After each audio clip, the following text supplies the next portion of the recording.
नमस्कार बच्चों, मैं doctor Madhu Jain SPC government college Ajmer associate professor in economics. बच्चों, हमने पहले जो है क्लासिकल थ्योरी ऑफ इंटरेस्ट हमने पढ़ा था, यानी कि ब्याज के सिद्धांतों के अंतर्गत हमने क्लासिकल थ्योरी पढ़ी थी। आज हम उसी चर्चा को आगे बढ़ाते हुए प्रोफेसर केन्स के तरलता पसंदगी सिद्धांत यानी कि जो है liquidity preference theory of interest पर चर्चा करेंगे। हम जानते हैं कि इस सिद्धांत का आशय और व्याख्या, ये सिद्धांत जो है प्रोफेसर कीन्स के नाम से संबंधित है, यानी कि प्रोफेसर जॉन मैनार्ड कीन्स ने इस सिद्धांत का प्रतिपादन किया था। जॉन मैनार्ड कीन्स ने ब्याज की दर के निर्धारण के संबंध में एक नवीन सिद्धांत अपनी पुस्तक the general theory of employment interest and money में, जो कि 1936 में प्रकाशित हुई थी, में किया है। उनके अनुसार ब्याज बचत या उधार देने योग्य कोष की मांग और पूर्ति द्वारा निर्धारित नहीं होता, अपितु ये द्रव्य की मात्रा और तरलता पसंदगी के द्वारा निर्मित होती है। कीन्स ने इस बात को भी स्पष्ट किया कि ब्याज जो है बचत का पुरस्कार न होकर जो है बचत के परित्याग का पुरस्कार है। जैसा कि प्रोफेसर कीन्स कहते हैं, ब्याज वह कीमत है जो कि धन को नगद रूप में रखने की इच्छा और उपलब्ध धन की मात्रा में बराबरी स्थापित करता है। इस प्रकार से प्रोफेसर कीन्स का कहना है कि ब्याज एक मौद्रिक घटना है, क्योंकि इसका निर्धारण द्रव्य की मांग और पूर्ति से होता है। द्रव्य की मांग का अर्थ है लोग द्रव्य को यानी मुद्रा को नगद रूप में या तरल रूप में रखने के लिए मांगते हैं, और द्रव्य की पूर्ति अर्थात मुद्रा की पूर्ति का अर्थ है कि किसी समय विशेष पर उपलब्ध मुद्रा की मात्रा कितनी है। जहाँ पर भी द्रव्य की मांग यानी मुद्रा की मांग और पूर्ति एक दूसरे के बराबर हो जाएगी, वहीं पर ब्याज दर का निर्धारण हो जाएगा। कीन्स के अनुसार द्रव्य की मांग यानी डिमांड फॉर मनी, जैसा कि प्रोफेसर कीन्स कहते हैं, द्रव्य की मांग का अभिप्राय द्रव्य यानी मुद्रा को नगद या तरल रूप में रखने से लगाया जाता है। एक व्यक्ति मुख्य रूप से अपनी आय के संबंध में दो निर्णय लेता है, एक कि अपनी आय में से कितना व्यय करे और कितना बचत करके रखे, और दूसरा बचत को किस रूप में रखे, अर्थात व्यक्ति अपनी बचत में से कितनी राशि को ब्याज कमाने की दृष्टि से बॉन्ड इत्यादि में लगाए या बैंकों में बचत खातों में जमा करे, और बचत के कितने भाग को नगद या तरल रूप में अपने पास रखें। इस संबंध में प्रोफेसर कीन्स कहते हैं कि लोग मुद्रा को नगद या तरल रूप में रखने की मांग तीन उद्देश्यों से करते हैं। पहला है कार्य संपादन उद्देश्य यानी कि द ट्रांजैक्शन मोटिव्स। इसके अंतर्गत प्रोफेसर कीन्स कहते हैं कि लोग प्राय अपनी इच्छा अनुसार जो है समय पर आय प्राप्त नहीं होती है, जबकि उसे समय समय पर व्यय करता रहना पड़ता है, और यही कारण है कि लोग अपनी आय को समय असमय के भुगतानों को निपटाने के लिए मुद्रा को नगद रूप में अपने पास रखना चाहते हैं। अर्थात हम कह सकते हैं कि कार्य संपादन के उद्देश्य को दो दृष्टियों से देखा जा सकता है। एक है आय उद्देश्य, अर्थात आय उद्देश्य का अभिप्राय ये है कि उपभोक्ताओं को विशेषकर वेतनभोगी व्यक्तियों को माह में एक ही बार वेतन मिलता है, जबकि उन्हें प्रतिदिन अपने दैनिक जो है खर्च करने पड़ते हैं। अतः उपभोक्ता अपने दिन प्रतिदिन के खर्चों को पूरा करने के लिए मुद्रा को नगद रूप में रखना चाहता है। इसी प्रकार से जो है दूसरा उद्देश्य है व्यावसायिक उद्देश्य, बिजनेस मोटिव। बिजनेस मोटिव ये कहता है कि व्यापारी उपभोक्ता की भांति व्यापारियों को भी व्यापार का संचालन करने के लिए समय समय पर नगद मुद्रा की आवश्यकता होती है। अतः व्यापारी भी अपनी दैनिक व्यापारिक आवश्यकताओं को पूरा करने के लिए मुद्रा को नगद रूप में रखना चाहते हैं, जैसे कि दैनिक मजदूरों को मजदूरी देना, कच्चे माल आदि का भुगतान करना, दिन प्रतिदिन होने वाले खर्चों को निपटाने के लिए व्यापारी अपने मुद्रा को नगद रूप में रखना चाहते हैं। इस प्रकार से कार्य संपादन हेतु द्रव्य की मात्रा सामान्यतः ब्याज की दर से प्रभावित नहीं होती, यानी कि इस उद्देश्य के लिए मुद्रा की मांग जो है वो ब्याज दर से प्रभावित नहीं होती। अगर हम कार्य संपादन उद्देश्य को L1 कहें तो L1 is function of Y not R। Next है दूरदर्शिता का उद्देश्य, यानी कि प्रिकॉशनरी मोटिव्स। दूरदर्शिता के उद्देश्य को सतर्कता का उद्देश्य भी कहा जाता है। इसके अंतर्गत ये कहा जाता है कि भविष्य में आने वाले संकट के लिए लोग अपने पास मुद्रा को नगद रूप में रखना चाहते हैं, जैसे बेकारी, बीमारी, दुर्घटना इत्यादि आकस्मिक रूप से घटित होने वाली घटनाओं के लिए व्यक्ति अपने पास मुद्रा को नगद या तरल रूप में रखना चाहते हैं। और प्रोफेसर कीन्स कहते हैं कि L2 भी जो है, अगर हम इस प्रिकॉशनरी मोटिव्स को के लिए मुद्रा की मांग को L2 कहें तो प्रोफेसर कीन्स कहते हैं कि L2 is also not depend on rate of interest, यानी कि L2 मुद्रा की मांग जो है वो ब्याज की दर पर निर्भर नहीं करती बल्कि आय पर निर्भर करती है। तीसरा उद्देश्य है सट्टा उद्देश्य, द स्पेक्युलेटिव मेथड्स। लोगों के द्वारा नकदी की मांग इसलिए की जाती है कि वे आसानी के द्वारा सट्टे का कार्य कर सके, और सट्टे से अभिप्राय ब्याज दर की अनिश्चितता से प्राप्त होने वाले लाभों को प्राप्त करना है। जब ब्याज की दर नीची रहती है तो लोग द्रव्य को तरल रूप में अपने पास इस आशा से रख लेते हैं कि भविष्य में ब्याज की दर बढ़ जाने से ऊंचा ब्याज जो है वो प्राप्त किया जा सकता है।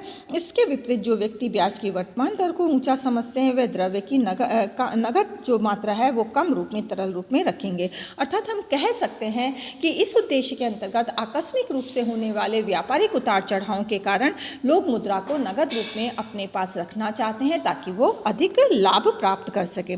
इस प्रकार प्रोफेसर कीन्स कहते हैं अगर हम मुद्रा की सतर्कता मांग या अगर हम मुद्रा के सट्टा उद्देश्य के लिए मांग को L3 के द्वारा सूचित करें तो हम कह सकते हैं कि L3 is function of R, यानी कि सट्टा उद्देश्य के लिए मुद्रा की मांग ब्याज की दर पर निर्भर करती है। इस प्रकार से प्रोफेसर कीन्स के अगर हम इन मुद्रा की कुल मांग को L से डिनोट करें तो L1 plus L2 plus L3, और यहाँ पर जो है मुद्रा की L1 प्लस L2 जो मांग है वो जो है ब्याज की दर पर निर्भर न कर आय के स्तर पर निर्भर करती है, और L3 जो सट्टा उद्देश्य के लिए मुद्रा की मांग है वो पूर्णतः ब्याज की दर पर निर्भर करती है। और इसी स्थिति को प्रोफेसर कीन्स ने एक रेखाचित्र के माध्यम से भी स्पष्ट करने का प्रयास किया है। जैसे कि उपरोक्त रेखाचित्र में हम देखते हैं कि OX एक्सिस पर उन्होंने मुद्रा की मात्रा को लिया है, OY एक्सिस पर ब्याज की दर को लिया है, और जो है कि जैसा कि हम जानते हैं कि अगर ब्याज की दर ऊंची है तो सट्टा उद्देश्य के लिए मुद्रा जो है कम रूप में नगद रूप में रखी जाएगी, और अगर ब्याज की दर कम है तो सट्टा उद्देश्य के लिए अधिक मात्रा में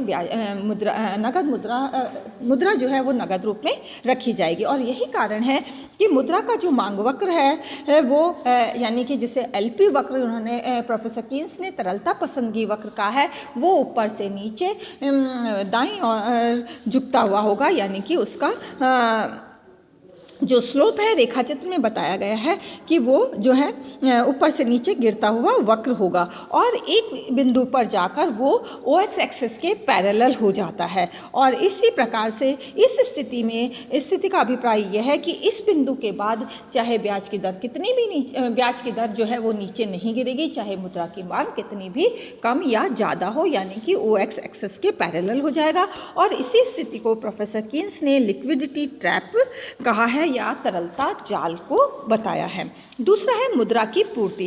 प्रोफेसर कीन्स के अनुसार द्रव्य की पूर्ति या मुद्रा की पूर्ति के अंतर्गत साख पत्र, मुद्रा, सिक्के आदि सम्मिलित किए जाते हैं, और क्योंकि मुद्रा की पूर्ति रेखा एक सीधी खड़ी रेखा के रूप में होगी जैसा कि रेखाचित्र में हम देख सकते हैं, क्योंकि मुद्रा की पूर्ति किसी व्यक्ति विशेष पर निर्भर नहीं करती बल्कि ये सरकार के द्वारा निश्चित की जाती है, और किसी समय विशेष पर मुद्रा की मात्रा निश्चित होती है। इसीलिए मुद्रा का पूर्ति रेखा जो है वो OY एक्सिस के पैरेलल होता है, यानी कि एक सीधी खड़ी रेखा के रूप में होता है, क्योंकि मुद्रा की पूर्ति पर सरकारी नियंत्रण होता है। नेक्स्ट है ब्याज की दर का निर्धारण, determination of interest. Professor Keynes कहते हैं कि जब हमें मुद्रा की मांग और पूर्ति रेखाएं ज्ञात हो जाती है तो हम सरलता से ब्याज की दर का निर्धारण कर सकते हैं। उन्होंने बताया कि जो एलपी वक्र है वो एम वक्र को पी बिंदु पर काटता है और इस प्रकार से जो ब्याज की दर है वो 6% डिसाइड होती है, जहां पर मुद्रा की OM मात्रा मांगी और पूर्ति की जाती है। लेकिन अगर किसी कारणवश से मुद्रा की जो तरलता मांग है यानी तरलता पसंदगी है वो बढ़कर LP1 हो जाती है, तो नया संतुलन जो है, अगर मुद्रा की पूर्ति में किसी प्रकार का परिवर्तन नहीं होता तो नया संतुलन बिंदु P1 होगा, जहां पर ब्याज की दर जो है वो बढ़कर जो है 7% हो जाएगी, क्योंकि मुद्रा की पूर्ति नहीं बढ़ी है और मुद्रा की जो मांग और पूर्ति है वो OM ही रहेगी। इसी प्रकार से अगर किसी समय विशेष पर सरकार मुद्रा की पूर्ति को बढ़ा देती है तो नया संतुलन P1 बिंदु पर स्थापित होगा, जहां पर मुद्रा की मांग और पूर्ति की मात्राएं तो OM1 हो जाएगी, लेकिन ब्याज की दर P1 होने के कारण मात्र 5% ही रहेगी। और इस प्रकार से ये P1 बिंदु एक और स्थिति को बताता है कि ब्याज की दर 5% से नीचे अर्थव्यवस्था में नहीं गिर सकती है। इतनी ब्याज की दर अर्थव्यवस्था में सदैव बनी रहेगी और इस स्थिति पर जितने भी LP वक्र है, चाहे मुद्रा की तरलता पसंदगी कम हो या ज़्यादा हो, LP1 पर वो सब एक दूसरे के साथ मिल जाएंगे, यानी कि यह स्थिति जो है वो लिक्विडिटी ट्रैप को बताती है। इसके बाद ब्याज की दर में गिरावट नहीं आती। ये प्रोफेसर कीन्स के अनुसार एक बहुत ही महत्वपूर्ण स्थिति है। नेक्स्ट है कीन्स के तरलता पसंदगी सिद्धांत की आलोचनाएं। प्रोफेसर कीन्स के तरलता पसंदगी सिद्धांत की अनेक अर्थशास्त्रियों ने कई आलोचनाएं करी है, जैसे कि मुद्रा के अर्थ को स्पष्ट नहीं कर पाए, यानी कि प्रोफेसर कीन्स तरलता पसंद का सिद्धांत यद्यपि मौद्रिक सिद्धांत है, परंतु वे अपने सिद्धांत में मुद्रा को स्पष्ट रूप से स्पष्ट नहीं कर पाए कि एक स्थान पर उन्होंने साख को मुद्रा में सम्मिलित किया, परंतु एक अन्य स्थान पर उन्होंने साख को मुद्रा में नहीं जोड़ा। इस प्रकार से मुद्रा के अर्थ के संदर्भ में थोड़ा भ्रम उत्पन्न हो जाता है। दूसरा है पूंजी की उत्पादकता पर विशेष ध्यान नहीं। प्रोफेसर कीन्स का यह सिद्धांत द्रव्य की मांग के अंतर्गत पूंजी की उत्पादकता पर किसी प्रकार का ध्यान नहीं देता है, अतः मांग पक्ष में द्रव्य की उत्पादकता को छोड़ देना अत्यंत ही गलत है। नेक्स्ट है तरलता पसंदगी को प्रभावित करने वाले कुछ घटकों की उपेक्षा। हम जानते हैं कि तरलता पसंदगी अनेक घटकों पर निर्भर करती है, जैसे ब्याज की दर, उपभोग की प्रवृत्ति, पूंजी की सीमांत उत्पादकता, बचत इत्यादि इत्यादि। परंतु प्रोफेसर कीन्स ने अपने सिद्धांत में इन बातों पर कोई ध्यान नहीं दिया है। नेक्स्ट है एक पक्षीय सिद्धांत होना। कीन्स का ये सिद्धांत एक पक्षीय, क्योंकि इस सिद्धांत में प्रोफेसर कीन्स ने द्रव्य की मांग की ही व्याख्या की है, जबकि जो है कीन्स द्रव्य की पूर्ति को स्वतंत्र रूप से छोड़ देते हैं, जबकि पूंजी की पूर्ति भी कई बातों पर प्रभावित करती है, अतः पूंजी की पूर्ति को स्वतंत्र नहीं माना जा सकता है। नेक्स्ट है केवल अल्पकालीन प्रवृत्तियों का द्योतक है। ये सिद्धांत अल्पकालीन प्रवृत्तियों का द्योतक है। उन्होंने दीर्घकालीन शक्तियों पर प्रकाश नहीं डाला, क्योंकि प्रोफेसर कीन्स का ये मानना था कि दीर्घकाल एक लंबा समय होता है और दीर्घकाल में हम सब मर जाते हैं, इसलिए उन्होंने दीर्घकालीन व्याख्या के स्थान पर अल्पकालीन व्याख्या पर ही जोर दिया, जो उचित नहीं है। नेक्स्ट है वाम वारकर के सिद्धांत वाली आलोचना है। कीन्स के सिद्धांत की आलोचना ये कहकर की जाती है कि ये सिद्धांत वाम वारकर के पारितोषण सिद्धांत एजियो थ्योरी से मिलता जुलता है। इस सिद्धांत की व्याख्या भी जो है इस तरह से कही गई है, अतः ये सिद्धांत भी ज़्यादा उचित नहीं है। नेक्स्ट है वास्तविक तत्वों की उपेक्षा। प्रोफेसर कीन्स ने इस सिद्धांत में एक मुख्य त्रुटि ये रही कि इसने ब्याज की दर पर उत्पादकता, समय अधिमान आदि जो वास्तविक तत्व है उन प्रभावों की उपेक्षा कर दी। एक पूर्ण ब्याज के दर के सिद्धांत में मौद्रिक तत्व और वास्तविक तत्व दोनों का समावेश होना आवश्यक है, जिस पर कीन्स ने ध्यान नहीं दिया, और यही कारण है कि प्रोफेसर कीन्स के सिद्धांत की काफ़ी आलोचनाएं की जाती है। तथापि इसका अभिप्राय ये नहीं है कि ये सिद्धांत बिल्कुल ही अनुचित है। इस सिद्धांत का अपना एक विशिष्ट स्थान और विशिष्ट महत्व है। Thank you so much.